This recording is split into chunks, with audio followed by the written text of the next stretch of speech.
Hello, hello, welcome back. Today we are discussing episode 29 of the Dicely campaign, Pests at the Proelium.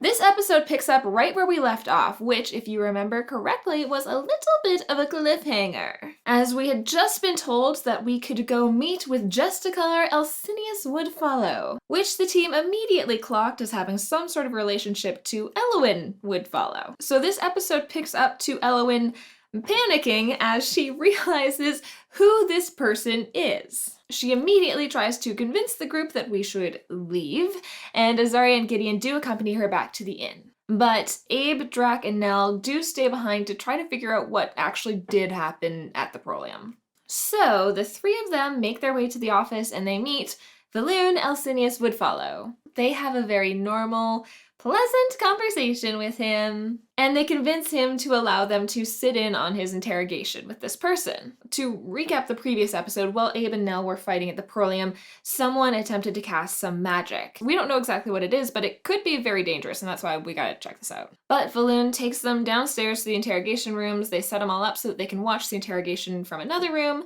and Elowyn goes in and speaks with this woman. We're told that she came in originally disguised as a dwarf, but that they took the magic down and this is her true form.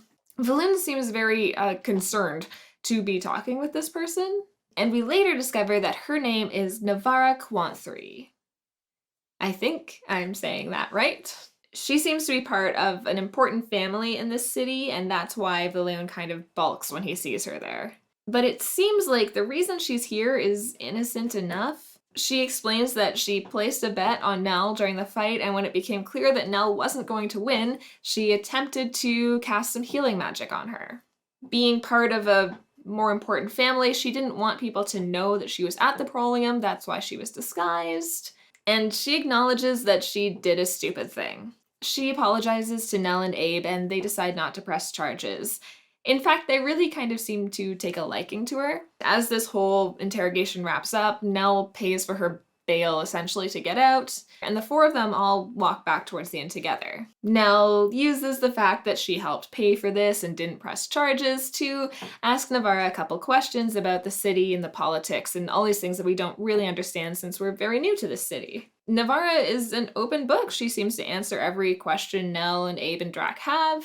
And she actually also confirms for us that she is the daughter of an elven woman and the Diarch Arturos, which is very fun because the Diarch Arturos is the character that Adam played in the prequel campaign to this one. Eventually, after they've made this new, very probably important friend, the group heads back to the inn, which is where we find Elowyn, Azaria, and Gideon. Elowyn takes the time to explain to the group why she kind of freaked out at the office. She explains that Elowyn Alcinius Woodfollow is her nephew. After calming down a bit, Elowyn acknowledges that she realizes we can't really leave the city right now, but she tells the group that she's really not very interested in seeing her nephew, and if we could attempt to avoid him, that would be great. The next day, the group is scheduled to have a fight at the Proelium against the champions.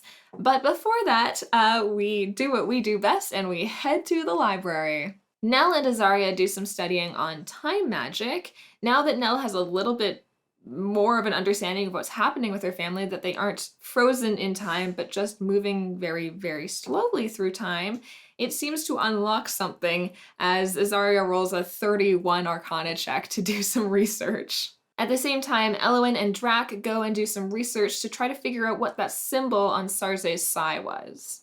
And we do find some information on it, and it turns out that that's a symbol of a super, super scary assassin group. So that's comforting. After the library, the group heads over to the Proelium for our big championship fight. And we are surprised to learn that we have a super secret guest joining this episode. And it's very exciting as my good friend Matthew Costin pops up into our Zoom chat.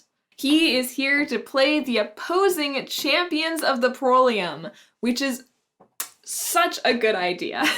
Such a fun surprise, and Matt is such a good pick for this. He is a super tactical, super smart player.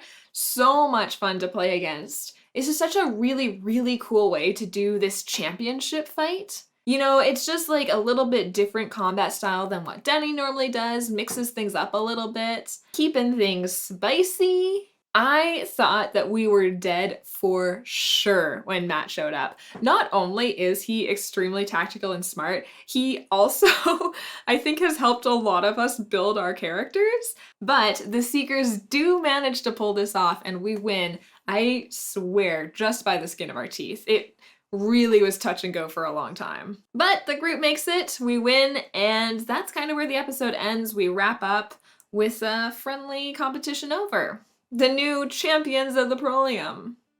Not really, we're not taking that title. If you would like to join us for our next episode, we stream live every other Sunday on Twitch at twitch.tv/DicelyDND. The next episode is going to be June 12th at 6 p.m. Eastern. And after that, we are taking a small summer break. So the rest of the month of June, I think a couple weeks into July, we're not going to be running any episodes. People are on vacation, people need some time off. So my friends, that is all for this time. I hope you were staying happy, staying kind, and as always, remembering to play dicely. Goodbye!